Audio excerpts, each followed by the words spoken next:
Good morning to all of you. कैसे हैं आप सभी? पढ़ाई कैसी चल रही है? आप लोग तो सही ही हैं,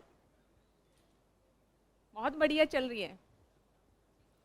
चलिए, आज की क्लास का उद्देश्य क्या है? क्या पढ़ना है हमें?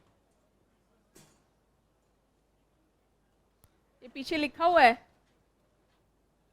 या मेल देखा था? मेल देखा था। चलिए, ऐसे के बारे में या निबंध के बारे में आप लोग क्या जानते हैं? सेशन इंटरेक्टिव रहेगा, क्योंकि इसमें ऐसा कुछ भी नहीं है कि एक तरफा आपको कुछ पढ़ाया जा सके, है ना। तो आपको एक्टिव रहना है और जो मैं पूछूं उसका उत्तर देना है। चलिए, निबंध के विषय में आप लोग क्या जानते हैं? एक तो सारे लोग एक साथ नहीं बोलेंगे, क्योंकि उसका कोई अर्थ नहीं निकलेगा, इसलिए जो बताना चाह रहा जी। ठीक है, निबंध इनके अनुसार अपने विचार को अभिव्यक्त करने का एक माध्यम है। इसके अलावा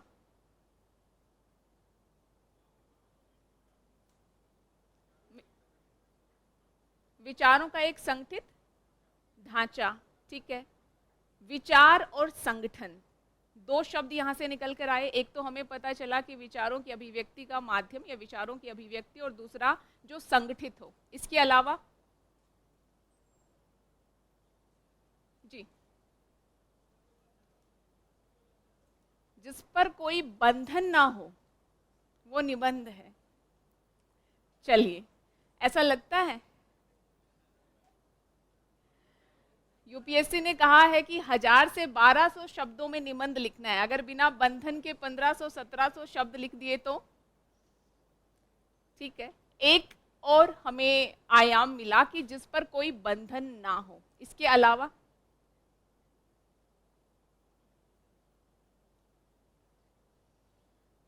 ऐसे लिखा है आप लोगों ने जीवन में? नहीं लिखा? यूपीएससी पॉइंट ऑफ व्यू से नहीं लिखा है, लेकिन जीवन में तो आप लोगों ने निबंध लिखा है। गाय का निबंध, फेवरेट टीचर पर निबंध, पेरेंट्स पर निबंध, है ना, अभिभावक, सारे निबंध हम लिखते रहते हैं। चलिए, इससे पहले कि हम निबंध को कैसे अप्रोच करना है ना, किन किन चीजों पर ध्यान देना है, उसकी बात करें, उससे पहले मैं आपको दो टॉपिक देती हूं। मेंटली आप लोगों का एक्टिव या सक्रिय होना अति आवश्यक है। पहला टॉपिक है ये। क्या है ये? स्मार्टफोन। लिखिए, स्मार्टफोन। सिर्फ एक शब्द लिखिए पेज के बीचों बीच, स्मार्टफोन, बीचों बीच।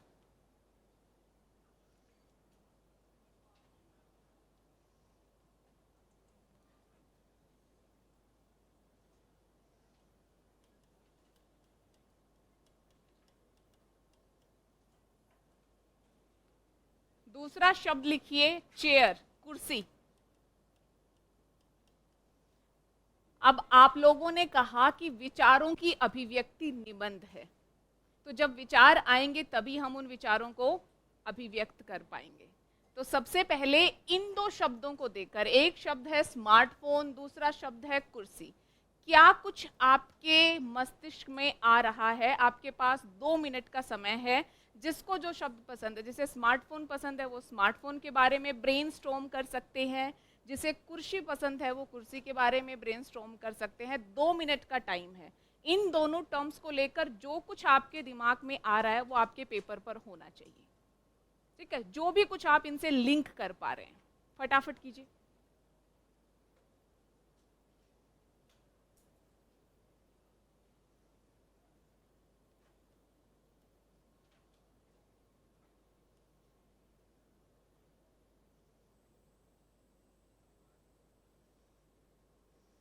अच्छा, एक तो एक दूसरे से डिस्कस नहीं करना है।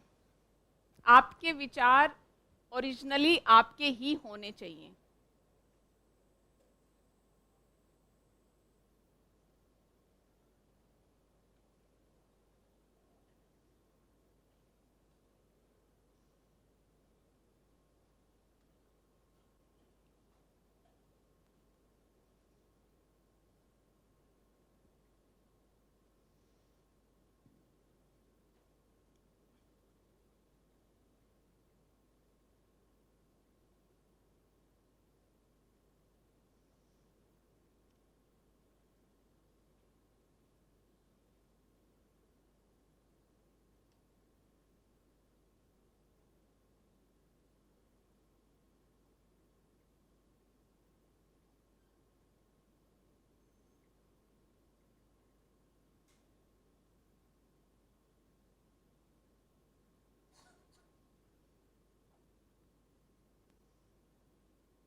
स्टार्ट करें?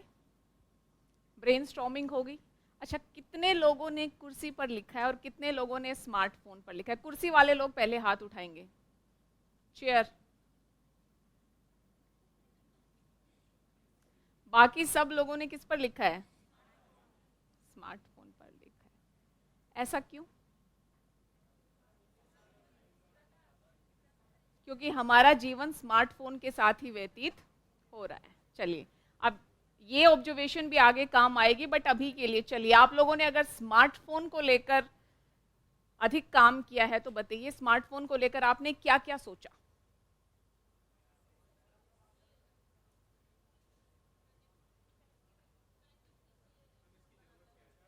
अच्छा, एक हमें पता चला कि जरूरत क्या है,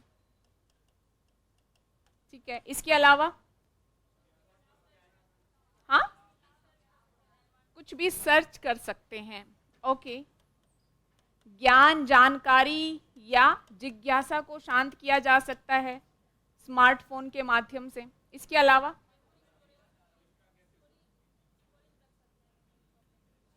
मेमोरी, ठीक है। इसके अलावा नवाचार, आविष्कार, संचार,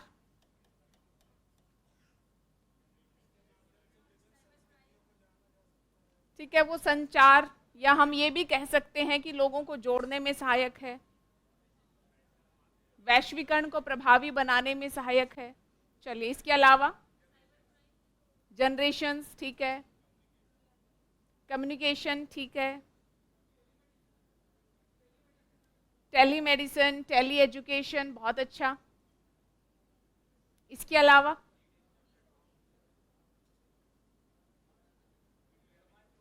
वीडियो गेम्स, ऑनलाइन गेम्स। इसके अलावा शॉपिंग, ई कॉमर्स, ठीक है।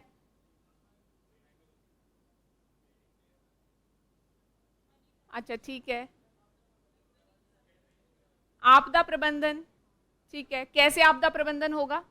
स्मार्टफोन्स के जरिए कम्युनिकेशन या संचार आसान हो जाता है, ठीक है। इसके अलावा डिजिटलाइजेशन। इसके अलावा अच्छा, नुकसान भी हैं, जैसे साइबर क्राइम, प्राइवेसी या निजता का हनन, एडिक्शन, डिजिटल डिवाइड, बिल्कुल बहुत अच्छी बात है।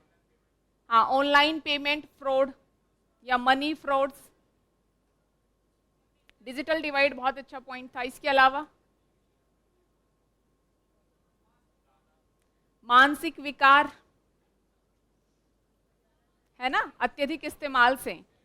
मेमोरी जहां मोबाइल फोन या स्मार्टफोन सेव करता है, वहीं व्यक्ति की मेमोरी या बौद्धिक क्षमता गिरती जा रही है। अच्छा, रील्स देखना, वो अत्यधिक व्यसन या एडिक्शन के तहत आ जाता है। चाहे आप वो रील्स देख ले, शॉर्ट देख ले या लंबे वीडियो देख ले, doesn't matter, addiction is addiction, ठीक है। इसके अलावा कुछ सोशल वेलफेयर में भी इस्तेमाल है, DBT, direct benefit transfer schemes जो हैं, गवर्नेंस जो है वो कंपैरेटिवली इजी हो पाई है। किसानों को लाभ है, क्यों? क्योंकि स्मार्टफोन के माध्यम से बहुत सारी जानकारी उन तक भेजी जा रही है।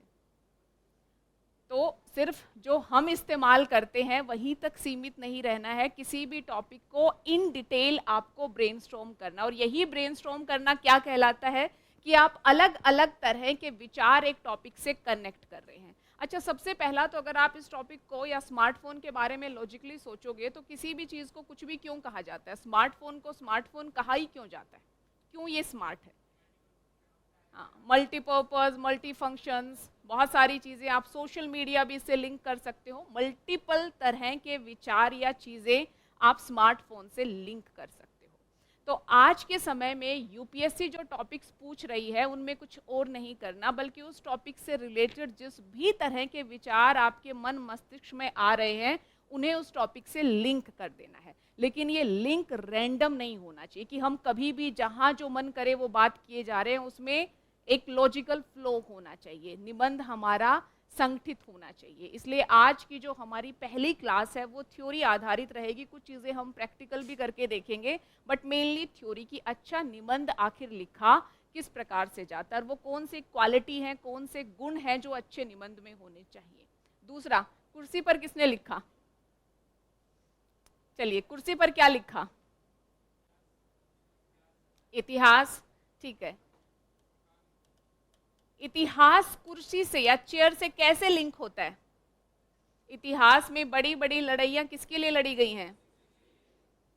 इसके अलावा प्रकार, टाइप्स, बिल्कुल, प्रकार, भौतिक रूपरेखा, मटेरियल, धातु जिसके इस्तेमाल से कुर्सी बनती है। अच्छा, कुर्सी का सिर्फ भौतिक रूप नहीं है, बल्कि कुर्सी किसे रिप्रेजेंट करती है? सत्ता को। अगर एक साथ समान स्तर पर असंख्य कुर्सियां हो तो वो किसे रिप्रेजेंट करती है? अकेली कुर्सी, एक व्यक्ति के पास सत्ता का संकेंद्रण। और जब असंख्य कुर्सियां जैसे पार्लियामेंट में होती हैं एक साथ हो तो मतलब विकेंद्रीकरण या लोकतांत्रिक व्यवस्था। अगर जो चेयर है वही बनी रहे या जो है उस कुर्सी से जुड़ी हुई चीजें वो वैसी रहें तो ये किसको दिखाता है?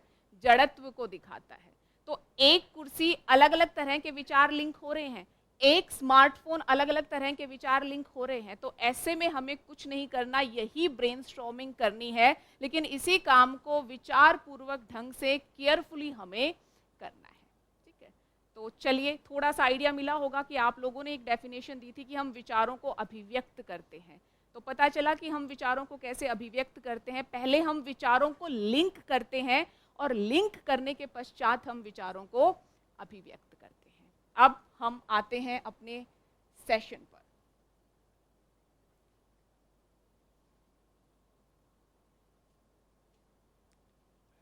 जी बिल्कुल बिल्कुल, पदानुक्रम, हायरार्की सबको दिखा सकते हैं। कुछ एग्जाम्पल मैंने दिए ताकि आप समझ पाओ कि कैसे एक टॉपिक से जो हम ऑलरेडी चीज़ें जानते हैं, जो हमने पढ़ी है, जो इधर उधर दुनिया समाज में हमारी ऑब्जर्वेशन है, उसे लिंक करना है। ये जस्ट आइडिया था, कोई टॉपिक नहीं था, क्योंकि सिर्फ टर्म थी स्मार्टफोन। यूपीएससी कभी स्मार्टफोन नहीं देगी, अगर देगी तो कोई टॉपिक बनाकर पूछेगी। सिर्फ कुर्सी या चेयर नहीं देगी, देगी तो कोई पूरा वाक्य होगा, उस वाक्य, पूरे वाक्य का क्या अर्थ निकलता है, उसके आधार पर आपको निबंध लिखना पड़ेगा। अच्छा, निबंध का क्या महत्व है? क्या महत्व है? महत्व क्या है? परीक्षा में क्या महत्व है? आप लोग ज्यादा गहराई में चले गए, अभी व्यक्तित्व पर नहीं जाना था। आपको पता है कि एक पेपर ही डेडिकेटेडली किस पर है? ऐसे पर है ना? और कितने मार्क्स का है? 250 मार्क्स का है। और 250 मार्क्स में आपने देखा होगा कि ऐसे में बच्चे अच्छा स्कोर कर पाते हैं। 140, 150, 160 प्लस मार्क्स भी ऐसे या निबंध पेपर में स्टूडेंट्स को मिले हैं। इतने मार्क्स यानी 60 to 70% तक मार्क्स और दूसरा किस सब्जेक्ट में मिल पाते हैं? सिर्फ ऑप्शनल में। तो ऑप्शनल और ऐसे दो ऐसे पेपर हैं जो आपको अधिकतम अंक प्रदान कर पाते हैं, लेकिन इसके बावजूद अधिकांश बच्चे ऐसे या निबंध पेपर को गंभीरता से नहीं लेते। सामान्य जो हमारी सोच क्या होती है कि ऐसे तो ऐसे ही है, हम लिख लेंगे, लेकिन जब हम ऐसे को ऐसे ही मानकर लिखते हैं तो अंक नहीं मिलते हैं, ऐसे ही मिलते हैं अंक। बिल्कुल सही कहा, है ना? तो ये चीज़ बहुत ज़रूरी है कि ऐसे का परीक्षा को लेकर आपको महत्व समझना। और जो दूसरी ब्यूटी है ना ऐसे पेपर की, वो ये है कि इसमें कम से कम एफर्ट आपको लगाने हैं। जो आप सोसाइटी में पढ़ रहे हो, जो आप एथिक्स में पढ़ रहे हो, जो आप पॉलिटी में पढ़ रहे हो, जो आप ज्योग्राफी में पढ़ रहे हो, जितने भी सारे हमारे सब्जेक्ट हैं जिसमें हम जो जो चीज़ें पढ़ रहे हैं, करंट अफेयर में जो चीज़ें हम पढ़ रहे हैं, हमारी अपनी जीवन की जो ऑब्जर्वेशंस हैं, जो अवलोकन है है ना, कहीं भी हम कुछ भी देख रहे हैं, हम न्यूज़पेपर पढ़ रहे हैं, सारी जानकारी निबंध पेपर में इस्तेमाल में आती है। इतना ही नहीं, जो लोग बढ़िया बढ़िया स्टेटस लगाते हैं ना व्हाट्सएप पर, वो भी निबंध के लिए बहुत अच्छा कंटेंट देते हैं। तो निबंध एक ऐसा पेपर है जिसमें जहाँ से जो मिले, अगर आपने सही ढंग से बुद्धि का इस्तेमाल कर लिया तो आपको कोई बाहर से तैयारी करने की आवश्यकता नहीं है, सिर्फ अपने माइंड की जो एनर्जी उसे चैनलाइज करना है कि हाँ ये जानकारी जिसका निबंध में यूज हो सकता है। अच्छा, ये एक अच्छी कोटेशन देखने को मिली, इसका ऐसे में यूज हो सकता है। ये एक अच्छी फिल्म देखी, अच्छे मुद्दे पर थी, इस फिल्म का जो एग्जाम्पल है मैं निबंध में यूज कर सकता हूँ या कर सकती हूँ। सिर्फ ये ऊर्जा चैनलाइज करनी है, और कुछ छोटे छोटे काम जो मैं आपको क्लासेस में बताऊंगी कि कुछ कोटेशन तैयार करके रख लीजिए, कुछ अच्छे डेटा फैक्ट तैयार करके रख लीजिए, कुछ एग्जाम्पल 10, 20, 30, 40 जितने कर पाए तैयार कर लीजिए, कुछ एथिक्स से फिलॉसफी, दर्शन, थ्योरीज उठा लीजिए। सिर्फ इतना छोटा छोटा काम करना है, 8 से 10 पेजेस में आपके ऐसे के सारे नोट्स बन जाएंगे। उसके बाद आपको ऐसे के लिए कुछ नहीं करना, सिर्फ एक काम करना है, वो क्या है? अभ्यास। जितना ज़्यादा टॉपिक्स के साथ ट्राई करोगे, जितना ज़्यादा ब्रेनस्टॉर्म करोगे, जितना ज़्यादा टॉपिक्स को अटेम्प्ट करोगे, ऐसे को लेकर आपकी तैयारी उतनी ही बेहतर होगी। क्योंकि जानना और लिखना दो अलग अलग चीज़ें, और स्पेसिफिकली ऐसे के लिए, ठीक है, स्मार्टफोन को देखकर आपके दिमाग में बहुत सारे विचार आए होंगे, लेकिन जब इन्हीं विचारों को 1000 से 1200 शब्दों में लॉजिकल फ्लो में लिखना पड़े तो ये अपने आप में एक चैलेंज होता है। कई बार कुछ बच्चों के ऐसे कॉपीज आप देखना, कंटेंट बड़ा अच्छा होता है, विषय सामग्री अच्छी है, अच्छी विश्लेषणात्मक दक्षता है, लेकिन उसके बावजूद उनका निबंध पढ़कर आपको लगेगा कि मजा नहीं आ रहा है, कुछ तो मिसिंग है। तो सिर्फ जानकारी होने से ही अच्छा निबंध नहीं लिखा जाता, बल्कि एक अच्छे निबंध की क्या रिक्वायरमेंट्स हैं वो आपको पता होना चाहिए, किस तरह का प्रभाव वो निबंध छोड़े, किस तरह से आपकी अभिव्यक्ति हो, ये सारे पहलू जरूरी हो जाते हैं। इसलिए जितना बैकएंड पर काम करना जरूरी है, उतना ही अभ्यास करना भी जरूरी है। और ऐसे ना सिर्फ सिलेक्शन में मददगार है, बल्कि रैंक निर्धारण में भी महत्वपूर्ण भूमिका निभाता है। ये चीज़ ध्यान रहे, है ना। जो लोग थोड़ा सा आगे जाकर सोचें कि मेरी इतनी रैंक आनी चाहिए ना, तो रैंक के लिए तो ऐसे में अच्छा स्कोर करना बहुत ज़रूरी है, ठीक है। तो ऐसे को लेकर आप में अवेयरनेस होनी चाहिए, जागरूकता होनी चाहिए, इसका महत्व पता होना चाहिए, और साथ ही ये पता होना चाहिए कि लो हैंगिंग फ्रूट है, थोड़े से एफर्ट डालकर आप इसमें अधिकतम अंक प्राप्त कर सकते हैं। और स्पेसिफिकली हिंदी मीडियम स्टूडेंट्स के लिए ऐसे में ज़्यादा मार्क्स किसे मिल रहे हैं? हिंदी मीडियम स्टूडेंट्स को। तो आपके लिए तो अच्छा अवसर है कि आप अच्छा निबंध लिखिए और अच्छे अंक प्राप्त कर लें। लेकिन अच्छा निबंध हम तब लिखेंगे जब हमें ये पता हो कि यूपीएससी किस तरह के टॉपिक्स हमसे पूछ रही है। क्या ऐसे का कोई सिलेबस है?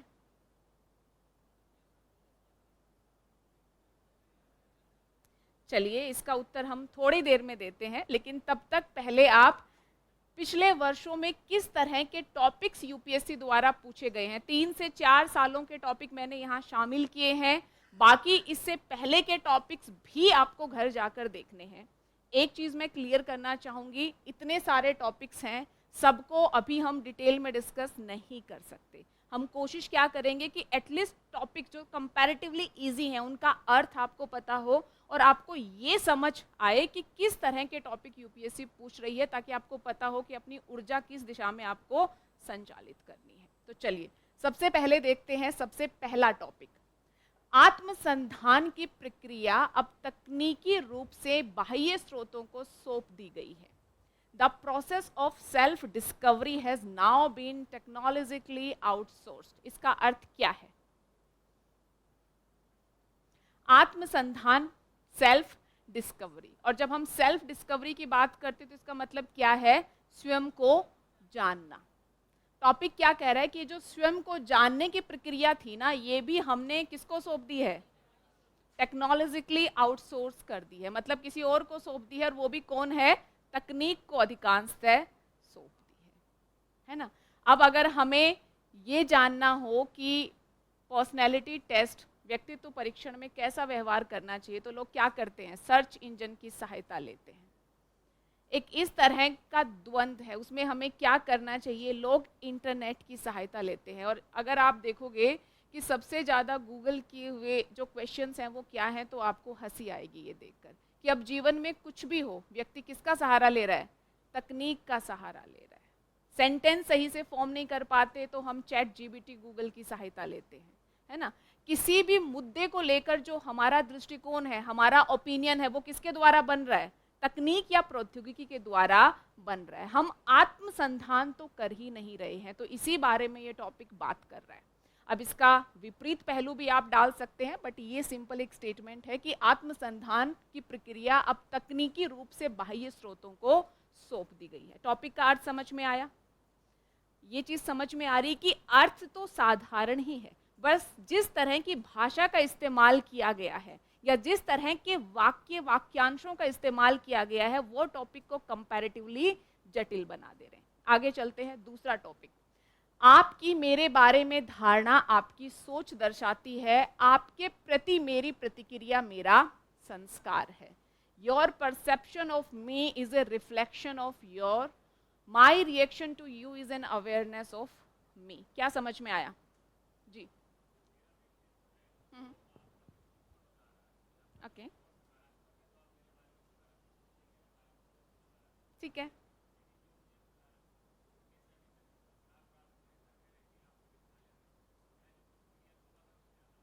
बिल्कुल बिल्कुल सही आपने बताया कि आपकी मेरे बारे में धारणा आपकी सोच दर्शाती है। आप लोग क्या सोचते हैं मेरे बारे में, वो आपकी सोच पर निर्भर करता है, और आपकी सोच मेरे नियंत्रण से परे है। मेरे नियंत्रण में क्या है? उस सोच के प्रति मेरी प्रतिक्रिया।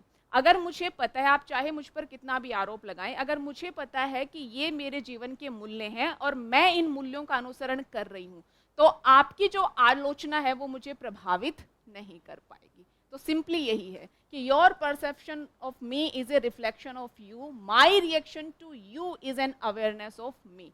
और जो लोग अपने आप को लेकर आश्वस्त नहीं होते, दूसरा उन पर कोई भी आरोप लगाता है, वो बड़ी जल्दी भड़क जाते हैं, आवेग में आ जाते हैं, आक्रोशित हो जाते हैं। तो यही ये टॉपिक का अर्थ है। तो आप लोगों को लग रहा होगा कि ये तो सारे सोशल मीडिया के टॉपिक उठाकर दे दिए गए। चलिए आगे देखते हैं। इच्छा रहित होने का दर्शन काल्पनिक आदर्श है, जबकि भौतिकता माया है। Philosophy of wantlessness is utopian while materialism is chimera. क्या इसका अर्थ है?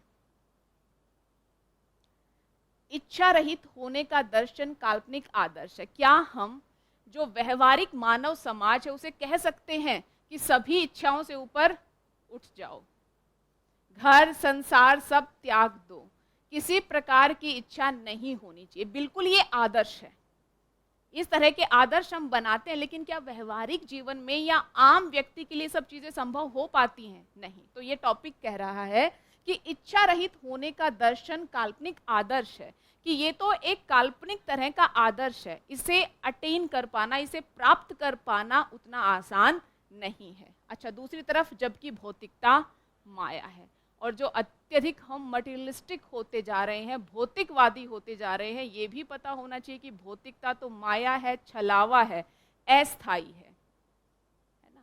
तो मतलब टॉपिक क्या कह रहा है कि दो पोल हैं। एक तरफ क्या है कि आप इन संसारिक मोह माया से बिल्कुल ऊपर उठ जाओ और इच्छा रहित हो जाओ, और दूसरी तरफ क्या है कि आप इसी मोह माया में अत्यधिक आसक्ति के साथ डूबे रहो। दोनों ही चीजों में से ये इसलिए अच्छा नहीं क्योंकि ये संभव नहीं है, ये आदर्श है, और ये इसलिए अच्छा नहीं है क्योंकि ना तो ये व्यक्ति और ना ही ये समाज के लिए अच्छा। और हम क्या देख रहे हैं आज के समय में? देखो, यूपीएससी टॉपिक ऐसे ही नहीं पूछती। आज के समय में व्यक्ति कहाँ झुका हुआ है? भौतिकतावाद की तरफ। अत्यधिक, ज्यादा से ज्यादा संपत्ति, ज्यादा से ज्यादा संसाधन, हर किसी का अंतिम लक्ष्य यही बन गया है, जिससे ना व्यक्ति खुद प्रसन्न है, ना समाज प्रसन्न है, ना प्रकृति, ना पर्यावरण प्रसन्न है। तो यही ये टॉपिक है कि आपको दोनों के बीच का रास्ता बताना पड़ेगा, है ना। चलिए आगे देखो। सत्य ही यथार्थ है और यथार्थ ही सत्य है। The real is rational and the rational is real. जो सत्य है, जो वास्तविकता है, वो क्या है? जो यथार्थ है वही सत्य है ना, और जो सत्य है वही यथार्थ है। तो थोड़ी ये कोर तरह की एक जो है कोटेशन है, इसको आप सही से एक्सप्लोर कर पाओ, उससे पहले कुछ मूलभूत चीज़ें आपको समझनी पड़ेंगी। इसलिए इसे अभी हम ज़्यादा डिटेल में नहीं देखते और आगे बढ़ते। जो टॉपिक अभी आप समझ पाओ, जिनसे कुछ सेंस निकाल पाओ, उन्हीं के बारे में हम अभी बात करेंगे। चलिए, पालना झुलाने वाले हाथों में ही संसार की बागडोर होती है। Hands that rocks the cradle rules the world, इसका अर्थ क्या निकाल पा रहे हैं जी? जी,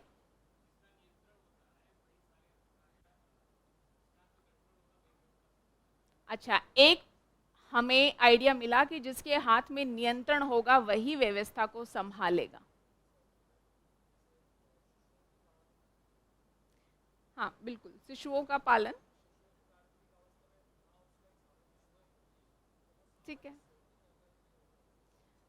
इनका कहना है कि जब शिशुओं का पालन पोषण होता है तो उसमें माँ की महत्वपूर्ण भूमिका होती है। बिल्कुल सही आपने बताया। देखिए, इस टॉपिक को हम ज़्यादा कंट्रोल या नियंत्रण वाले पक्ष में इसलिए नहीं एक्सप्लोर कर सकते क्योंकि टॉपिक की भाषा देखिए, पालना झुलाने वाले हाथों में ही संसार की बागडोर होती है। तो उतना ज़्यादा ये नियंत्रण के लेवल पर बात नहीं कर रहा, बट मोटा मोटा जो आपने बताया कि बिल्कुल वो एक ब्रीफ डायमेंशन हो सकता है, बट इसका मोटा मोटा अर्थ क्या निकलता है कि जो पालना झुला रहे हैं, मतलब जो पालन पोषण में लगे हुए हैं, जो सामाजिकरण की प्रक्रिया में महत्वपूर्ण भूमिका निभा रहे हैं, उन्हीं के हाथों में विश्व की या संसार की बागडोर है। क्यों? क्योंकि जैसा हम अभी सिखाएंगे, जैसा हम बनाएंगे, वैसा ही हमारा भविष्य बनेगा। मोटा मोटा ये इस रेफरेंस में है। अब इसमें एक शिक्षक की भूमिका भी हो सकती है, माँ की भूमिका भी हो सकती है। सिर्फ माँ की भूमिका तक भी हम इस टॉपिक को सीमित नहीं कर सकते। निसंदेह प्रमुख भूमिका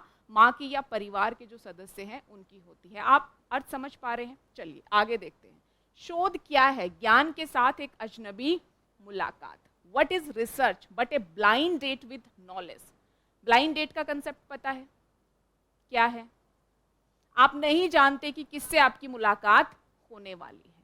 अच्छा, जब हम रिसर्च करते हैं तो क्या हम आश्वस्त होते हैं कि इस रिसर्च से कुछ ना कुछ आउटकम हमें मिल ही जाएगा?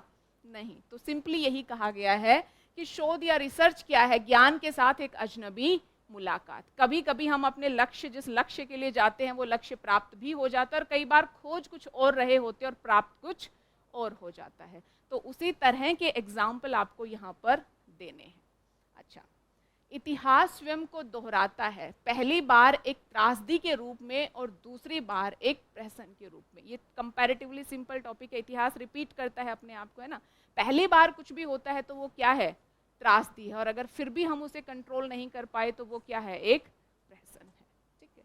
सर्वोत्तम कार्य प्रणालियों से बेहतर कार्य प्रणालियां भी होती हैं। इसका अर्थ समझ पा रहे हैं कि जिसे आज हम सर्वोत्तम समझ रहे हैं, ऐसा नहीं है कि उससे बेहतर कुछ हो ही नहीं सकता है। इम्प्रूवमेंट का स्कोप सदैव बना रहता है। चलिए अगले वर्ष में अब हम प्रवेश कर गए और देखिए टॉपिक, आर्थिक समृद्धि हासिल करने के मामले में वन सर्वोत्तम प्रतिमान होते हैं। ये तो जीएस तरह का टॉपिक है, समझने में कोई दिक्कत नहीं हो रही। Forests are the best case studies for economic excellence. और क्यों है? इकोनॉमिक एक्सीलेंस का मतलब क्या है? इकोनॉमी तो बहुत पढ़ी है। क्या है इकोनॉमिक एक्सीलेंस का मतलब? कि सिर्फ जीडीपी ग्रो करे? एक्सीलेंस की जब हम बात करते हैं तो हम सस्टेनेबल डेवलपमेंट की बात करते हैं। और आपने कितना सस्टेनेबल ढंग से डेवलपमेंट किया है, ये कहाँ से समझ में आता है? फॉरेस्ट को लेकर, है ना, कि आपका फॉरेस्ट कवर कितना है, किस तरह से मेंटेन है, कितना आप संसाधन निकाल रहे हो, कितनी प्रतिपूर्ति कर पा रहे हो। तो सिंपली ये रिलेशन है। चलिए नेक्स्ट, कवि संसार के अनधिकृत रूप से मान्य विधायक होते हैं। इस टॉपिक को अभी आप छोड़ देंगे क्योंकि समझ में नहीं आएगा। आगे देखते हैं, इतिहास वैज्ञानिक मनुष्य के रूमानी मनुष्य पर विजय हासिल करने का एक सिलसिला है। ये भी थोड़ा कॉम्प्लेक्स टॉपिक है, इसे भी हम अभी के लिए छोड़ देते हैं। आगे देखिए, जहाज बंदरगाह के भीतर सुरक्षित होता है परंतु इसके लिए तो वह होता नहीं है। A ship in harbour is safe but that is not what ship is for. अब जहाज बंदरगाह के भीतर सुरक्षित तो है, लेकिन क्या जहाज का आविष्कार बंदरगाह में खड़ा रहने के लिए किया गया था? नहीं, आवागमन के लिए किया गया था कि वस्तु, यात्री सबको एक स्थान से दूसरे स्थान तक पहुंचाए। और जब जहाज ये काम करेगा तो जहाज असुरक्षित भी होगा, खतरा भी होगा, है ना। तो क्या यूपीएससी जहाज और बंदरगाह के बारे में आपसे जानना चाह रही है कि आप 1000 से 1200 शब्द जहाज की जीवन यात्रा पर लिखें? नहीं, बल्कि किसकी जीवन यात्रा पर लिखे? व्यक्ति की जीवन यात्रा पर लिखे, कि व्यक्ति भी ये समझ लेता है कि उसने जन्म लिया है तो सुरक्षित रहना ही उसका उद्देश्य है, जिसके चलते व्यक्ति साहस नहीं कर पाता, जो अनजान है उससे मुलाकात नहीं कर पाता, अपने कंफर्ट जोन से बाहर नहीं निकल पाता। तो इसी बारे में ये टॉपिक है। तो ये प्रतीक शब्द हैं, जहाज, बंदरगाह, इन शब्दों के झांसे में नहीं आना है, बल्कि इनके पीछे छुपे हुए भाव को समझना है। सेक्शन बी, छप्पर मरम्मत करने का समय तभी होता है जब धूप खिली हो। The time to repair the roof is when the sun is shining. क्यों? बारिश में करेंगे हम छप्पर की मरम्मत? करेंगे? जब पानी टपक रहा होगा, बारिश ही हो रही होगी, तो छप्पर की मरम्मत नहीं हो सकती। कब हो सकती है छप्पर की मरम्मत? जब धूप खिली हो। फिर से वही बात, क्या यूपीएससी आपसे छप्पर की मरम्मत के बारे में जानना चाह रही है? उद्देश्य कुछ और है। क्या है? समय रहते तैयारी करना। अगर आप ये सोचोगे कि प्रीलिम्स से 15 दिन पहले ही जितना सिलेबस है सबको हम पढ़ लेंगे, तो आप कौन सी स्थिति का सामना कर रहे हो? जब बारिश हो रही है, जब वर्षा हो रही है, तब छप्पर की मरम्मत की कोशिश कर रहे हैं। लीकेज होगा ही होगा, है ना? तो जब धूप खिली हो, जब समय अच्छा है, तभी तैयारी कर लें। चाहे यूपीएससी पॉइंट ऑफ व्यू से हम बात करें, चाहे आप आर्थिक दृष्टिकोण से बात करें, चाहे पर्यावरण के दृष्टिकोण से बात करें, या बहुत अच्छा एग्जाम्पल हो सकता है आपदा। आपदा के समय ही आप सब कर लेंगे, ये संभव नहीं है, पहले से आपको तैयारी करके रखनी पड़ेगी। चलिए, आप उसी नदी में दोबारा नहीं उतर सकते। क्यों नहीं उतर सकते? क्योंकि या तो नदी बदल जाएगी या आप बदल जाएंगे। कैसे बदल जाएंगे? समय के साथ। नदी का जो जल जिस समय जहां था, आप बाहर निकले, वो आगे बढ़ चुका होगा। तो ये टॉपिक मोटा मोटा परिवर्तन के बारे में बात कर रहा है। इवन इसका मैं बहुत बेसिक एग्जांपल दूं, लक्ष्मीकांत बहुत सारे लोग पढ़ते होंगे, है ना?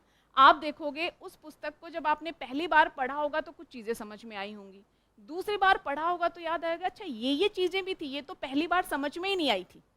आप वही हैं, पुस्तक भी वही है, लेकिन कुछ समय के बाद समझ में आने वाला ज्ञान बदल गया, तो चीज़ें बदल रही हैं। हर असमंजस के लिए मुस्कुराहट ही चुनिंदा साधन है। ऐसा क्यों? हर असमंजस के लिए, जितनी भी एम्बिग्यूटी की स्थिति क्यों ना हो, मुस्कुराहट ही चुनिंदा साधन है। ऐसा क्यों? क्योंकि सबसे पहले तो उदास, हताश, नकारात्मक होके भी कुछ हासिल नहीं होने वाला है। तो जब आप मुस्कुराते रहते हैं, पॉजिटिव एनर्जी है, सकारात्मक दृष्टिकोण है, तो जो भी अस्पष्टता की स्थिति क्यों ना हो, आप सकारात्मक रहते हुए उसका समाधान कर पाते हैं। ये तो एक इंटरप्रिटेशन हुई। आपके मन में कुछ चल रहा है, आप बाहर से हंस रहे हैं, तो जो भी आपकी अंदर की एम्बिग्यूटीज है, उसे छुपाने का, उसे मास्क करने का एक तरीका क्या है? मुस्कुराहट। तो मल्टीपल इंटरप्रिटेशन हो सकती है। चलिए आगे बढ़ते हैं। केवल इसलिए कि आपके पास विकल्प है, इसका यह अर्थ कदापि नहीं कि उनमें से किसी का भी ठीक होना ही होगा, किसी को भी ठीक होना होगा। ऐसा जरूरी है कि दो रास्ते हैं आगे जाने के लिए, जरूरी है कि इन दोनों रास्तों में कोई एक सही हो? यह भी तो संभव है कि दोनों ही सही ना हो। चलिए, चिंतन एक तरह का खेल है। यह तब तक प्रारंभ नहीं होता जब तक एक विरोधी पक्ष न हो। थीसिस, एंटीथीसिस सुना है, और अंत में क्या होता है? सिंथेसिस। एथिक्स की क्लासेस किस किस की हो चुकी हैं? सबकी लगभग हो चुकी हैं। हीगल पढ़ा है। सिंपली ये टॉपिक क्या कह रहा है कि चिंतन क्या है? जो चिंतन है, विचार है, वो कब प्रारंभ होता है? प्रेरणा कब मिलती है? जब कोई ऑपोजिट पक्ष हो, है ना? नेक्स्ट टॉपिक, दूरदर्शी निर्णय तभी लिए जाते हैं जब अंतर्ज्ञान और तर्क का परस्पर मेल होता है। अंतर्ज्ञान क्या है और तर्क क्या है? इंट्यूशन या अंतर्ज्ञान क्या होता है? कई बार किसी परिस्थिति में आपके सामने सारे तथ्य डेटा होंगे, लेकिन फिर भी आप कंफ्यूज होंगे कि आपको क्या करना चाहिए। और बिल्कुल एकदम आपसे जुड़ा हुआ उदाहरण मैं देती हूँ, इस बार अटेम्प्ट लेना है या नहीं लेना। सारा फैक्चुअल एनालिसिस आपके सामने होता है कि इतनी मैंने पढ़ाई की है, ये टॉपिक इतना तैयार है, वो टॉपिक इतना तैयार है, लेकिन उसके बाद भी आप निष्कर्ष पर नहीं पहुंच पाते कि मुझे अटेम्प्ट लेना चाहिए या नहीं लेना चाहिए। और अंत में जो हमारी सहायता करता है वो क्या है? अंतर्ज्ञान, इंट्यूशन। तो ये टॉपिक क्या कह रहा है कि जो विजनरी डिसीजंस हैं, जो दूरदर्शी निर्णय हैं, वो अकेले तर्क के आधार पर नहीं लिए जाते, बल्कि जब तर्क और अंतर्ज्ञान दोनों का परस्पर मेल होता है तभी दूरदर्शी निर्णय लिए जाते हैं, अकेले तर्क के आधार पर नहीं लिए जाते। ये टॉपिक तो इतना फेमस रहा कि एग्जाम में पूछे जाने के बाद सबका व्हाट्सएप स्टेटस यही था कि सभी भटकने वाले गुम नहीं होते हैं। क्योंकि हम क्या पसंद करते हैं, क्या चीज हमें कितना आकर्षित करती है, ये हमारे व्यक्तित्व पर निर्भर करता है। क्यों सबका व्हाट्सएप स्टेटस ये टॉपिक था? क्योंकि जो सारे यूपीएससी से जुड़े हुए लोग हैं वो कहीं ना कहीं भटक रहे हैं। इसलिए ये जो स्टेटमेंट है इसे हम बड़े ही अपने आप से जुड़ा हुआ महसूस करते हैं। इसलिए आप देखोगे चिंतन, परस्पर विरोधी पक्ष, कोई किसी का स्टेटस नहीं था, स्टेटस एक ही था, not all who wanders are lost, सभी भटकने वाले गुम नहीं होते। कुछ गुम हो जाते हैं और कुछ भटक कर कुछ नया खोज निकालते हैं, हाँ कुछ लबासना पहुंच जाते हैं। चलिए, रचनात्मकता की प्रेरणा लौकिकता में चमत्कार ढूंढने के प्रयास से उपस्थित। ये टॉपिक क्या कह रहा है कि नवाचार कब संभव हो पाते हैं? जब आप थोड़ा सा व्यवहारिक जो लग रहा है, तार्किक जो लग रहा है, अगर उसमें भी कल्पनाशीलता रखते और चमत्कार में विश्वास करते हैं। तो सिंपली इस टॉपिक का यही अर्थ है। सेक्शन बी, लड़कियां बंदिशों के तथा लड़के अपेक्षा के बोझ तले दबे हुए हैं, दोनों ही समान रूप से हानिकारक व्यवस्थाएं हैं। समझाने की आवश्यकता है। लड़कियों पर अलग अलग तरह की बंदिशें हैं, ये करना चाहिए, ये नहीं करना चाहिए, लड़कियों का ऐसा आचरण होना चाहिए, सार्वजनिक जीवन में भागीदारी सीमित होनी चाहिए, परिवार के निर्णयों में ज़्यादा अड़चने नहीं डालनी चाहिए, और लड़कों पर बोझ है, क्या है कि परिवार का भरण पोषण आप ही को करना है, आप भावनात्मक रूप से कमजोर नहीं हो सकते, लड़के रो तो सकते ही नहीं हैं, और अगर आप भावुक होते हैं तो कहा जाता है कि क्यों लड़कियों की तरह रो रहे हो। मतलब कि रोना या भावुक होना किसका काम है? लड़कियों का काम है। ये भी एक बोझ है ना कि आप क्या हो सकते और क्या नहीं हो सकते। आपके व्यक्तित्व के बगैर अगर ये चीज़ें पहले से ही रख दी जाए कि आपका ऐसा होना जरूरी है और आपका ऐसा होना जरूरी है, ये करना है और ये नहीं करना, तो ये बोझ है। तो सिर्फ अकेले लड़कियों के साथ ही भेदभाव नहीं है, लड़कियां बंदिशों का शिकार है तो लड़के अपेक्षा के बोझ के नीचे दबे हुए हैं। टॉपिक या थीम है जेंडर जस्टिस। नेक्स्ट टॉपिक देखिए, गणित ज्ञान का संगीत है। अब ये अगर आप जानते हैं तो इस टॉपिक के बारे में लिख पाओगे, अन्यथा नहीं लिख सकते। आगे देखिए, जिस समाज में अधिक न्याय होता है उस समाज को दान की कम आवश्यकता होती है। ऐसा क्यों? जहां ऑलरेडी सोशल जस्टिस है, और सोशल जस्टिस का अर्थ क्या होता है? अवसर, संसाधनों का जो वितरण है वो न्याय संगत है, अत्यधिक भेदभाव नहीं है। तो जहां अत्यधिक भेदभाव नहीं है, संसाधन अवसरों का वितरण न्याय संगत है, तो वहां दान की ज्यादा आवश्यकता है ही नहीं। दान कब करते हैं लोग? जब कुछ के पास अत्यधिक संसाधन है और दूसरे के पास नहीं है, तो वो कुछ हिस्सा दूसरों को देना चाहते हैं। जब ऐसी स्थिति ही नहीं है तो तुलनात्मक रूप से दान की आवश्यकता कम पड़ती है। शिक्षा वह है जो विद्यालयों में सीखी गई बातों को भूल जाने के बाद भी शेष रहती है। इसका क्या अर्थ निकाल पा रहे हैं? शिक्षा क्या है? ये 23 का पेपर है, 2023। शिक्षा क्या है? विद्यालयों में जो सीखा है वो भूल जाएं, उसके बाद भी जो शेष बचती है वो क्या है? शिक्षा है। किसकी कोटेशन है ये? आइंस्टीन की ये कोटेशन है। अर्थ क्या? इसका मतलब ये है कि जो स्कूल में पढ़ा है या जो क्लास में पढ़ा है वो सब भूल ही जाना है? नहीं, यहाँ पर इस जो है कथन या इस वाक्य का अर्थ क्या है कि जो आप भूल गए उसके बाद भी जो बच जाता है, मतलब उसको सिर्फ आपने पढ़ा, रटा या याद नहीं किया था, बल्कि अपने जीवन में चरितार्थ किया था, है ना, आत्मसात किया था, वही चीजें हैं। जब आप स्कूल, कॉलेज या यहाँ भी पढ़ रहे हैं, इसके बाहर भी निकल जाएंगे, उसके बावजूद भी अगर आपको याद रहेंगी तो वही शिक्षा है। क्योंकि यहाँ आप जो स्पेसिफिकली 4 फैक्ट, 4 तथ्य याद करने, पढ़ने की कोशिश कर रहे हो वो एग्जाम क्वालिफाई करने के लिए है।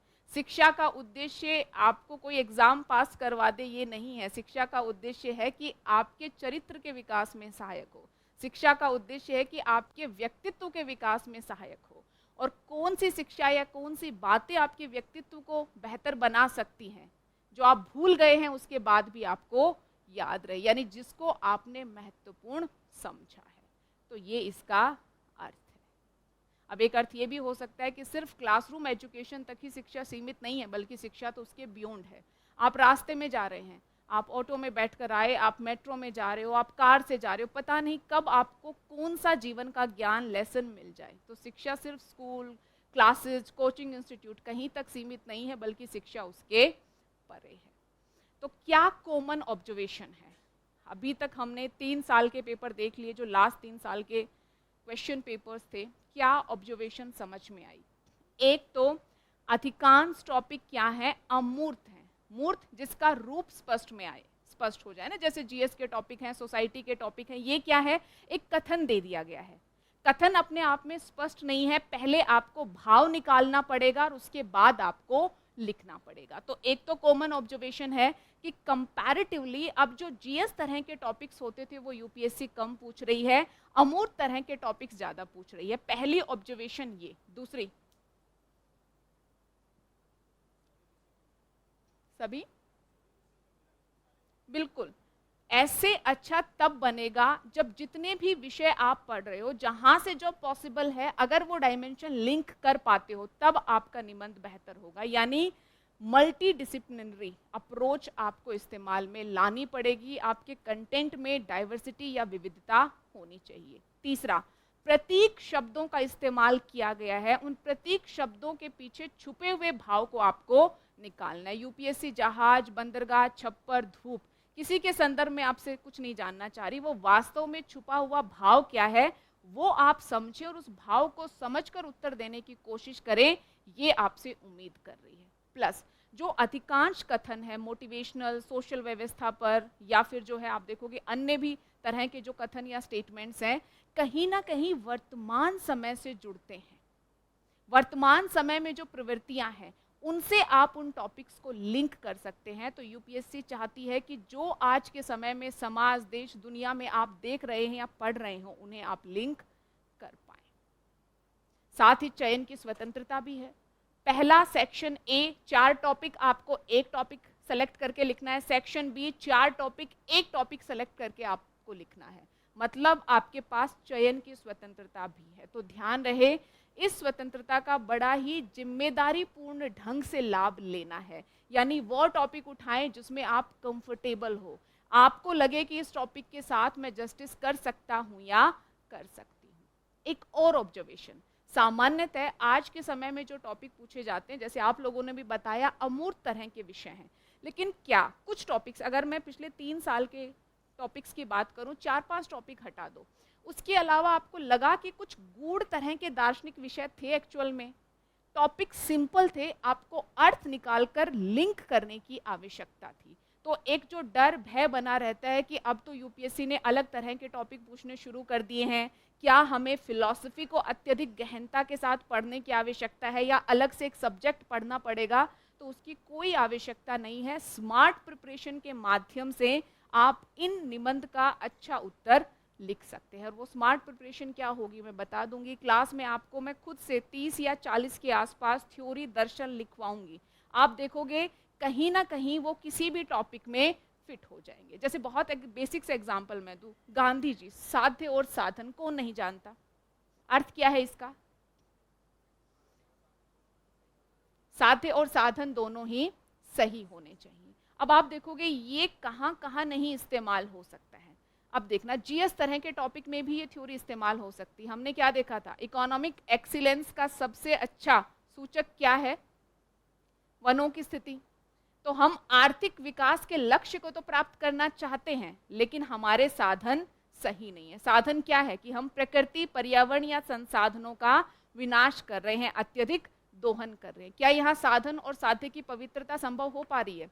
नहीं हो पा रही। तो ऐसे बहुत ही बेसिक थ्योरी, सिद्धांत आम जनजीवन में, हम महात्मा बुद्ध जी के बारे में बहुत कुछ जानते हैं, महावीर जैन जी के बारे में जानते हैं, महात्मा गांधी जी के बारे में जानते हैं, चारवाक सबने पढ़ा होगा, है ना। कुछ ऐसी बेसिक थ्योरी, सिद्धांतों का एक कंपाइलेशन हमारे पास होना चाहिए कि हम देखें कि अगर इस टॉपिक से लिंक हो रहा है हम फटाफट 2-3 को वहाँ फिट कर दें, हमारा काम हो जाए। बाकी आम जनजीवन के उदाहरण, वर्तमान में जो चीज़ें चल रही हैं, प्लस ग्रेट पर्सनैलिटीज़ के एग्जाम्पल हमारे पास होने चाहिए, उनको हम टॉपिक से लिंक कर दें, हम देखेंगे कि हमारा काम हो जाएगा। तो आपको घबराने की आवश्यकता बिल्कुल नहीं है। अधिकांश टॉपिक जो दिखने में अमूर्त हैं, उनकी सेंस निकालोगे तो आप मूर्त तक आसानी से पहुंच जाएंगे।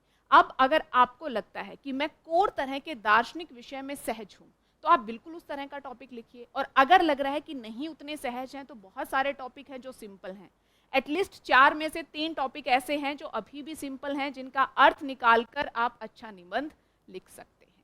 तो जो प्रीवियस ईयर क्वेश्चन पेपर हमने देखे, विगत वर्षों के जो प्रश्न पत्र हमने देखे, उसका उद्देश्य ये था कि हम कॉमन ऑब्जर्वेशन निकाल पाएँ, ताकि हमें ये पता हो कि आखिर किस तरह के निबंध पूछे जा रहे हैं, उनका नेचर, उनकी प्रकृति क्या है, और उसी के अनुरूप हम अपनी तैयारी को दिशा निर्देशित कर पाए। ऐसे के टॉपिक तो हमने देख ली। अब बात आती है सिलेबस की। क्या कोई सिलेबस यूपीएससी ने दिया है? कुछ लोगों को लगता है दिया है, कुछ लोगों को लगता है नहीं दिया। यही ऐसे को लेकर जो हमारी इग्नोरेंस है उसे दिखाता है कि हमने यही नहीं देखा कि ऐसे का कोई सिलेबस भी है या नहीं है। सबसे पहले बेसिक क्लास में जब आपको अप्रोच बताई जाती है तो क्या कहा जाता है? सिलेबस और प्रीवियस ईयर क्वेश्चन पेपर्स। अगर इनको बिना देखे आप सीधा पढ़ना शुरू कर रहे हो तो कुछ लाभ आपको नहीं मिलेगा। और अधिकांश लोगों ने ऐसे का सिलेबस नहीं देखा। चलिए आज आप दर्शन कीजिए। Candidate may be required to write essay on multiple topics. They will be expected to keep closely to the subject of the essay to arrange their ideas in orderly fashion and write concisely. Credit will be given for effective and exact expression. तो यहाँ ऐसे में UPSC ने ये नहीं कहा है कि देखिए ये टॉपिक्स हैं, इनसे हम आपसे ऐसे पूछेंगे। ऐसी कोई व्यवस्था यूपीएससी ने नहीं की है, ऐसे कोई टॉपिक आइडेंटिफाई करके नहीं बताए हैं। तो फिर बताया क्या है? ऐसे या निबंध में यूपीएससी ने ये बताया है कि जो आप लिखें, टॉपिक कुछ भी हो सकता है, उस टॉपिक पर जो आप लिखें वो लिखा हुआ किस प्रकार का होना चाहिए। तो जब भी ये भ्रम हो कि अच्छा ऐसे कैसा होना चाहिए, तो इसका उत्तर हमें कहाँ से मिलता है? यूपीएससी की गाइडलाइन से। देखिए, उम्मीदवार को विविध विषयों पर निबंध लिखना पड़ेगा। अब देखोगे विषय विविध हो सकते हैं, कोई लिस्ट आपको नहीं दी गई है। अच्छा, उनसे अपेक्षा की जाएगी कि वे निबंध के विषय पर ही केंद्रित रहें।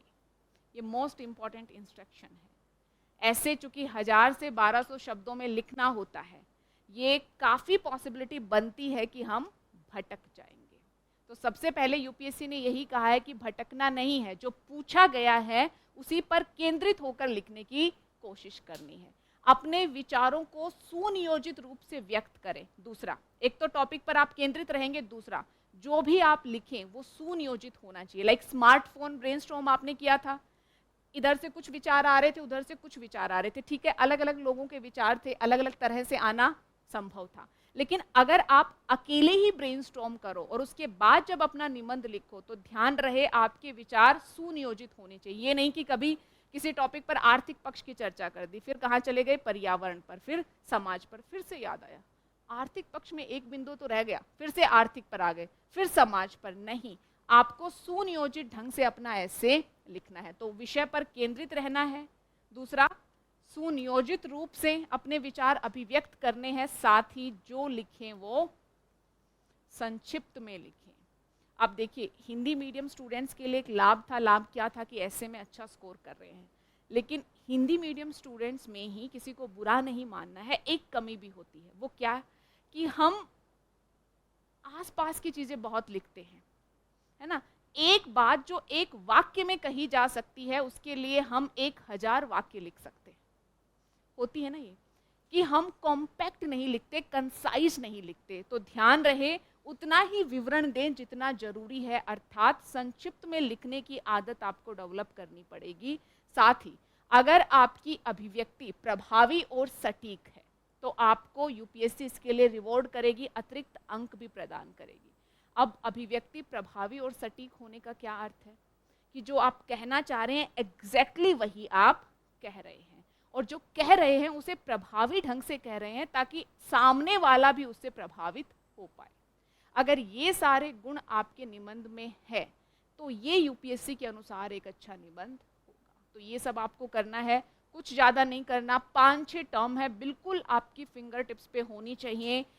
ज़्यादा इसका स्कोप अब बनता ही नहीं, इतनी एंड में मैक्सिमम लोगों की क्लास हो रही है कि कुछ आप लिखें, एकदम मुझे बताएंगे कौन सी चीज़ें हैं। इतना तो हम याद कर सकते हैं, स्मार्टफोन के ज़माने में अपने मस्तिष्क का इस्तेमाल करना भी जरूरी है। याददाश्त बढ़ानी है तो सबसे पहला विषय पर केंद्रित, दूसरा सुनियोजित, तीसरा संक्षिप्त, और प्रभावी और सटीक अभिव्यक्ति के लिए आपको यूपीएससी रिवॉर्ड कर सकती है अगर आपकी लेखन शैली में ये गुण है।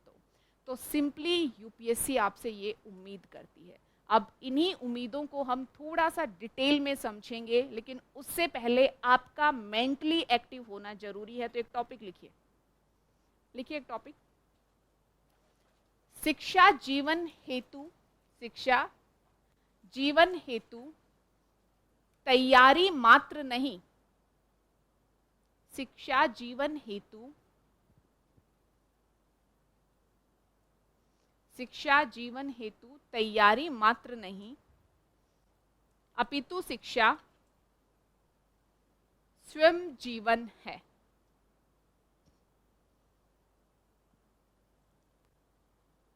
शिक्षा जीवन हेतु तैयारी मात्र नहीं अपितु शिक्षा स्वयं जीवन है। फिर से आपके पास 2 मिनट का समय है, इस टॉपिक को ब्रेनस्टॉर्म कीजिए। ध्यान रहे, आप ब्रेनस्टॉर्म करोगे, उसके बाद इस टॉपिक के बारे में मैं आपसे कुछ नहीं पूछूंगी एज ऑफ नाउ, मैं पूछूंगी जब क्लास अंत होने वाली होगी तब। अभी आपको ब्रेनस्टॉर्म करके क्या करना है कि जब आप एक टॉपिक पर सोच रहे हो तो क्या क्या दिक्कतें, क्या क्या परेशानियां आपको आ रही हैं, आप ये आइडेंटिफाई कर पाए। इसलिए मैंने आपको ये टॉपिक दिया है ताकि आपके जो डाउट्स और कंसर्न्स हैं वो मुझे समझ में आ जाए, और उसके बाद फिर हम एक एक करके उनका समाधान करने की कोशिश कीजिए। तो फटाफट ब्रेनस्टॉर्म कीजिए, और ब्रेनस्टॉर्म करते हुए अपनी परेशानियों को लिखिए, कीजिए फटाफट।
स्टार्ट करें? ऑनलाइन स्टूडेंट्स भी अपने डाउट भेज सकते हैं। चलिए पहले आप लोग बताइए, इस टॉपिक को ब्रेनस्टॉर्म करने में, ब्रेनस्टॉर्म का अर्थ क्या होता है कि इस टॉपिक को समझ के इसके बारे में आइडिया डेवलप जब आप करने की कोशिश कर रहे थे, कंटेंट या विषय सामग्री लिंक करने की कोशिश कर रहे थे, तो किस किस तरह की दिक्कतें, परेशानियां आपको आई? आप मुझे परेशानियां बताएंगे जी।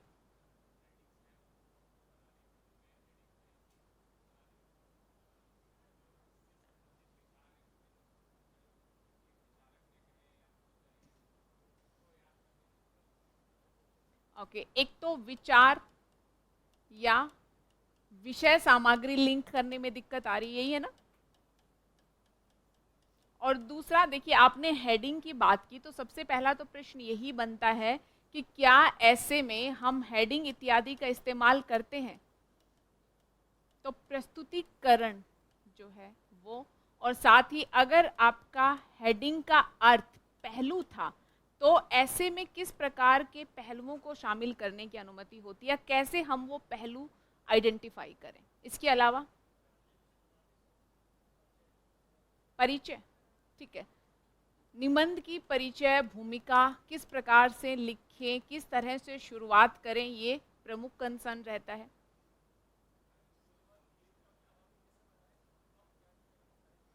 अच्छा, एक तो इनका जो डाउट था वो यही था कि परिचय को प्रभावी कैसे बनाएं, है ना, परिचय कैसे लिखें, कैसे प्रभावी परिचय लिखें।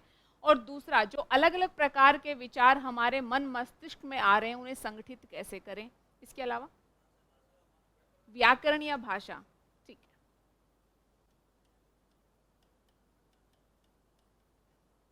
इसके अलावा जी,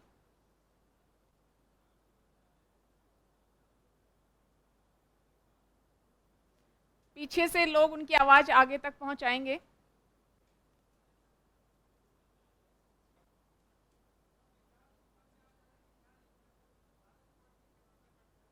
अच्छा, ठीक है, विचार समझ में आ गए, लेकिन उनको 1000 से 1200 शब्दों में कैसे लिखे? अच्छा, इसमें दो प्रॉब्लम हो सकती हैं।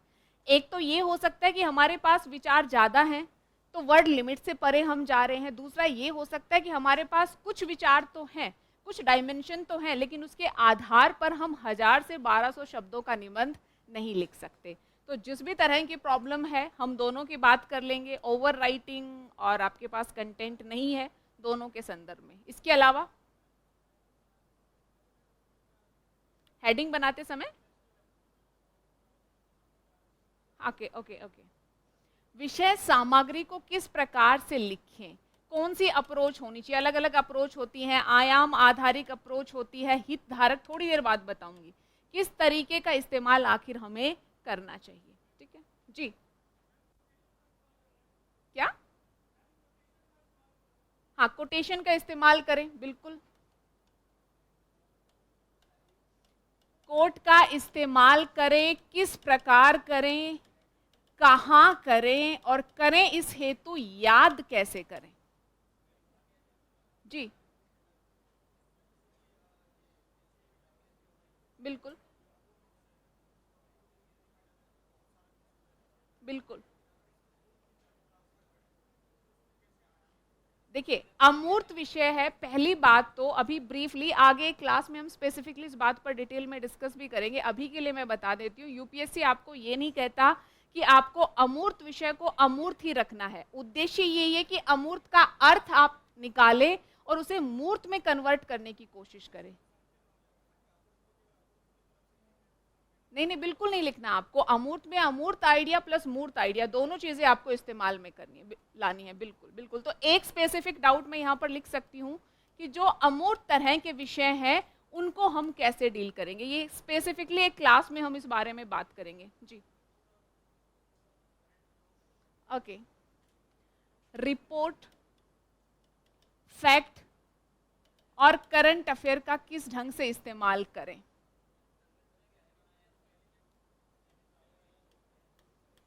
निबंध की संरचना किस प्रकार से डेवलप करें?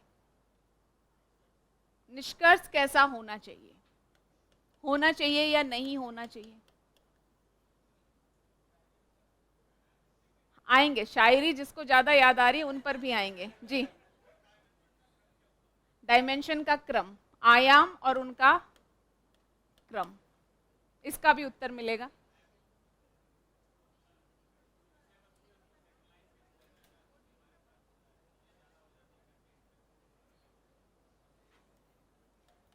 संक्षिप्तीकरण या संक्षिप्त में कैसे लिखें, यही डाउट है। इसके अलावा द्वंद्वात्मक विषय को कैसे सुनियोजित करें,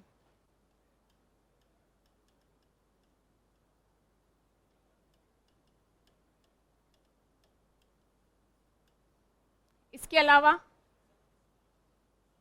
प्रसंग,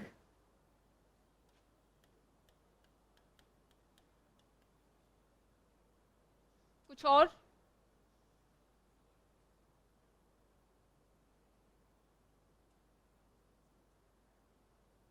कोई और डाउट है किसी का? इसके अलावा जो लिखा हुआ है उसके अलावा जी। बड़ा अच्छा प्रश्न है कि ये कैसा पता चलेगा कि पूछा क्या जा रहा है। एक्चुअल में बड़ा अच्छा प्रश्न है, क्योंकि विषय अमूर्त हैं, तो सबसे पहला जो टास्क और चैलेंज है वो है टॉपिक का अर्थ निकालना, और दूसरा ये सुनिश्चित करना कि मैंने जो अर्थ निकाला है वो सही ही है, अन्यथा आउट ऑफ कॉन्टेक्स्ट लिखे जाने की संभावना बनती है, और जब आप आउट ऑफ कॉन्टेक्स्ट लिखते हैं तो आपको मार्क्स नहीं मिलते हैं। कंटेंट एक दो पॉइंट कम भी लिख दिया कोई ज़्यादा फर्क नहीं पड़ेगा, लेकिन आउट ऑफ कॉन्टेक्स्ट लिख दिया तो बड़ा अंतर क्रिएट हो जाता है। इसके अलावा ये तो किसी ने पूछा ही नहीं कि कौन सी पुस्तक पढ़नी चाहिए।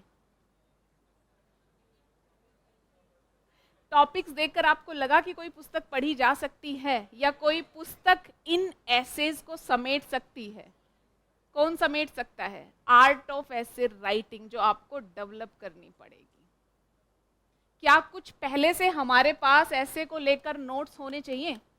तो कुछ संक्षिप्त नोट्स होने चाहिए, वो क्या होंगे वो भी मैं आपको क्लियर कर दूंगी। ठीक है, यही थे आप लोगों के डाउट लेने का सिंपल साधारण उद्देश्य ये था, क्योंकि मुझे पता था जो मैं पढ़ाऊंगी उसमें बीच में आप आगे 4 कदम आगे वाला डाउट पूछेंगे, है ना, उससे कोई चीज़ ना क्लियर होगी ना समझ में आएगी। इसलिए चीज़ें अपने लॉजिकल फ्लो में चले, इसके लिए ज़रूरी है कि पहले आपके डाउट हो।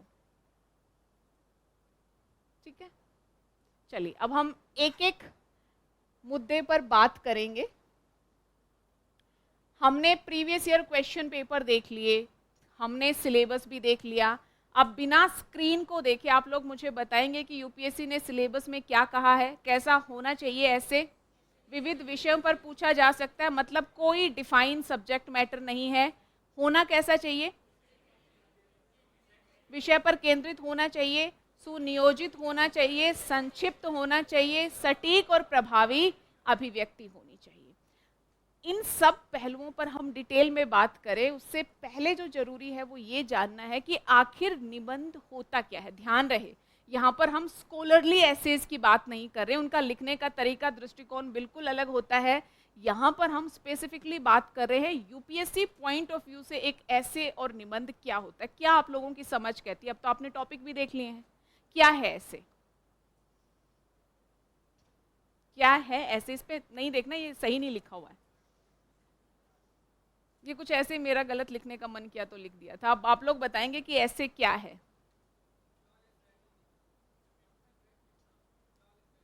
ओके, एक हमें जो पॉइंट ऑफ व्यू मिला वो ये है कि बंधन रहित हो।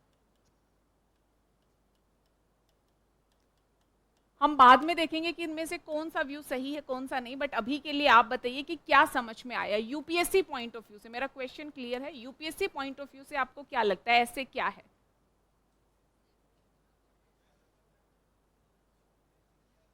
एक तो आप लोगों ने मुझे बताया ही था बंधन रहित, और दूसरा विचार की अभिव्यक्ति। इसके अलावा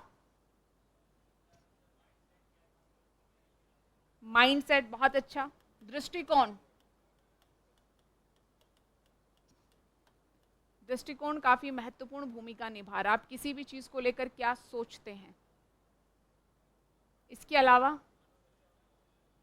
मनोदशा, ठीक है। संतुलन, हाँ, अच्छा,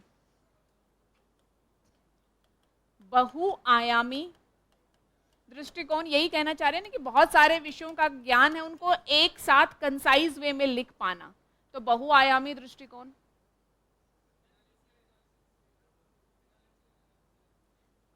एनालिसिस, विश्लेषणात्मक दक्षता, इसके अलावा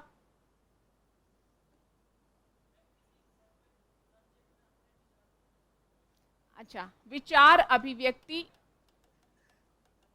संक्षिप्त ढंग से,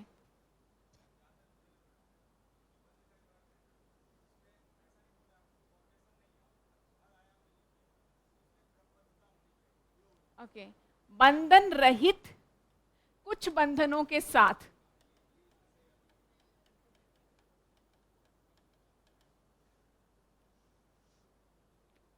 और कुछ टॉपिक्स देखकर क्या समझ में आया और यूपीएससी का सिलेबस देखकर क्या समझ में आया? क्या पूर्णतः बंधन रहित हम हो सकते हैं? यूपीएससी ने खुद कहा है कि आपको विषय पर केंद्रित रहना है, संक्षिप्त लिखना है, सुनियोजित ढंग से लिखना है, तो हम पूर्णतः बंधन रहित नहीं हो सकते। लेकिन जब हम जीएस के क्वेश्चंस की बात करते हैं और जब हम निबंध की बात करते हैं तो अंतर क्या है? जीएस के जिस सब्जेक्ट का जो क्वेश्चन जहां पूछा गया है आपको उसी सब्जेक्ट स्पेसिफिक के बारे में बात करनी है।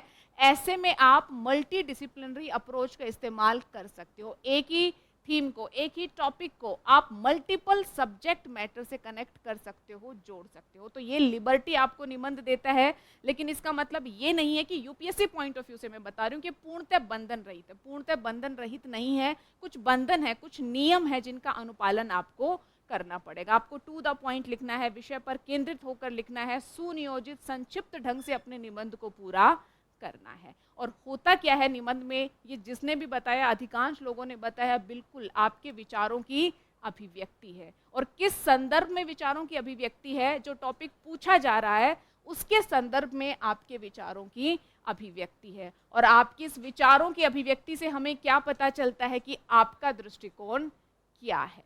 क्योंकि यूपीएससी हर एक पेपर में क्या जज कर रही है? आपकी पर्सनैलिटी, आपका व्यक्तित्व। आप देखोगे आप कितने सकारात्मक हैं, कितने नकारात्मक हैं, ये आपके पेपर से पता चल जाता है।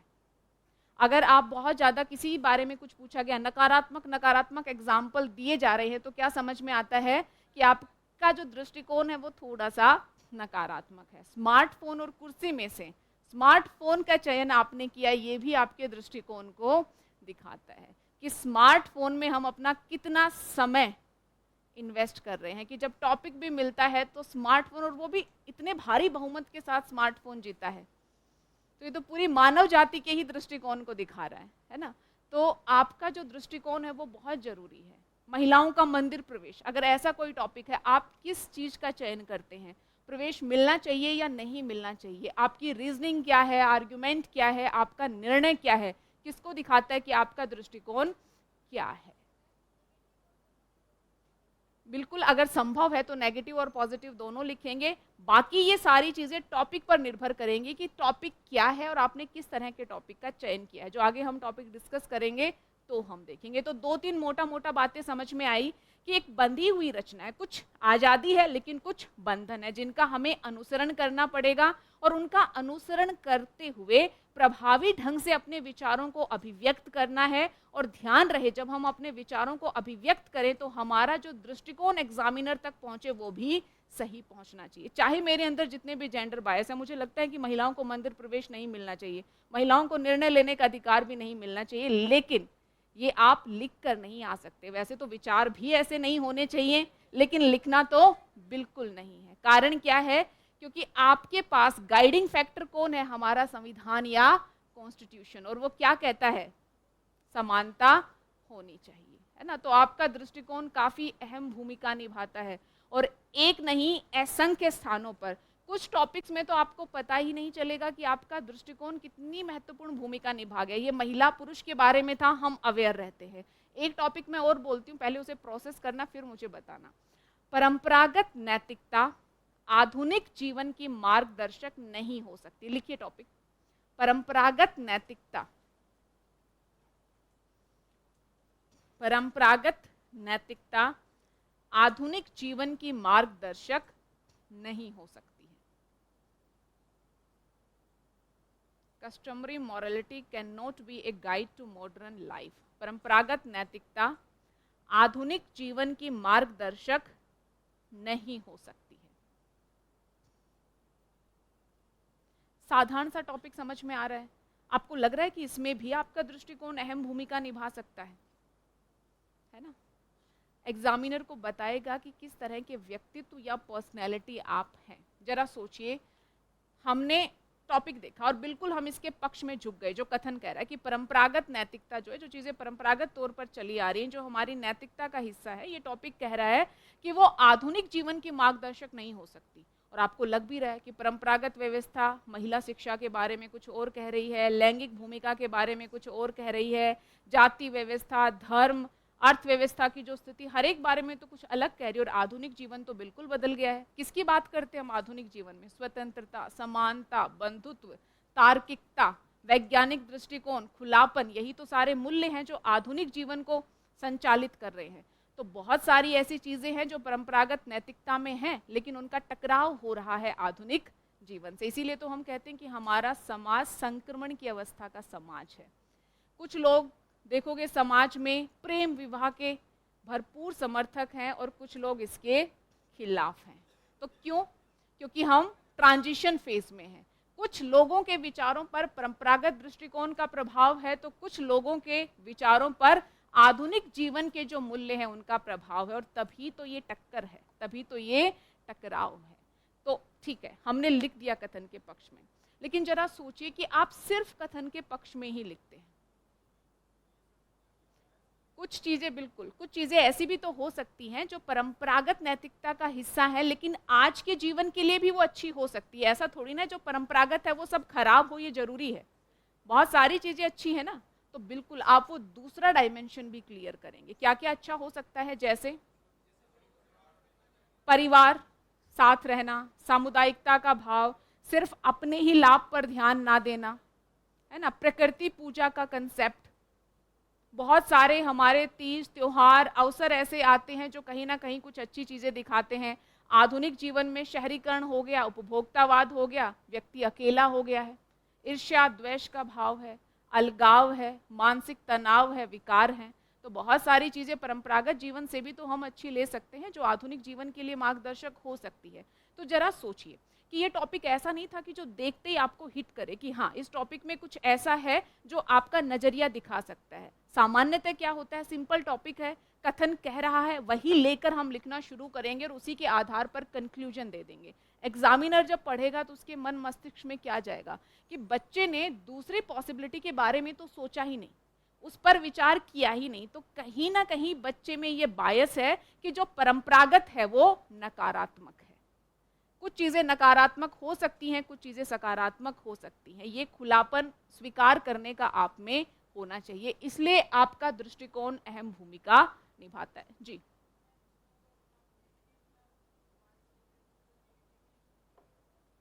नहीं वही तो मैं कह रही हूँ कि पॉजिटिव नेगेटिव दोनों लिखिए, क्योंकि दोनों की संभावना है ना।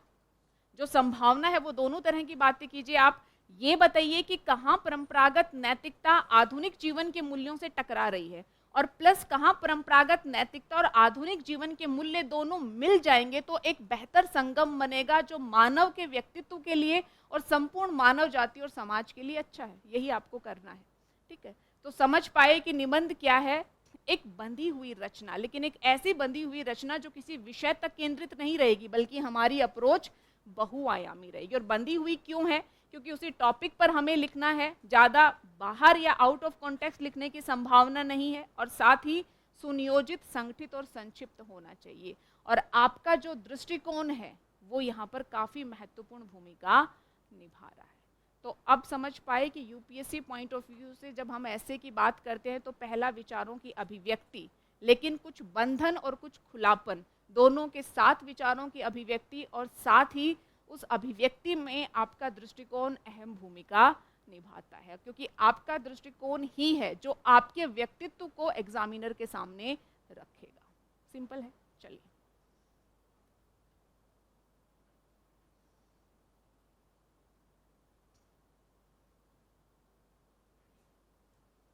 अब यूपीएससी हमसे उम्मीद करती है कि विषय पर केंद्रित रहे। बिल्कुल हम रहेंगे, सुनियोजित हो, संक्षिप्त हो, सटीक आपकी अभिव्यक्ति हो।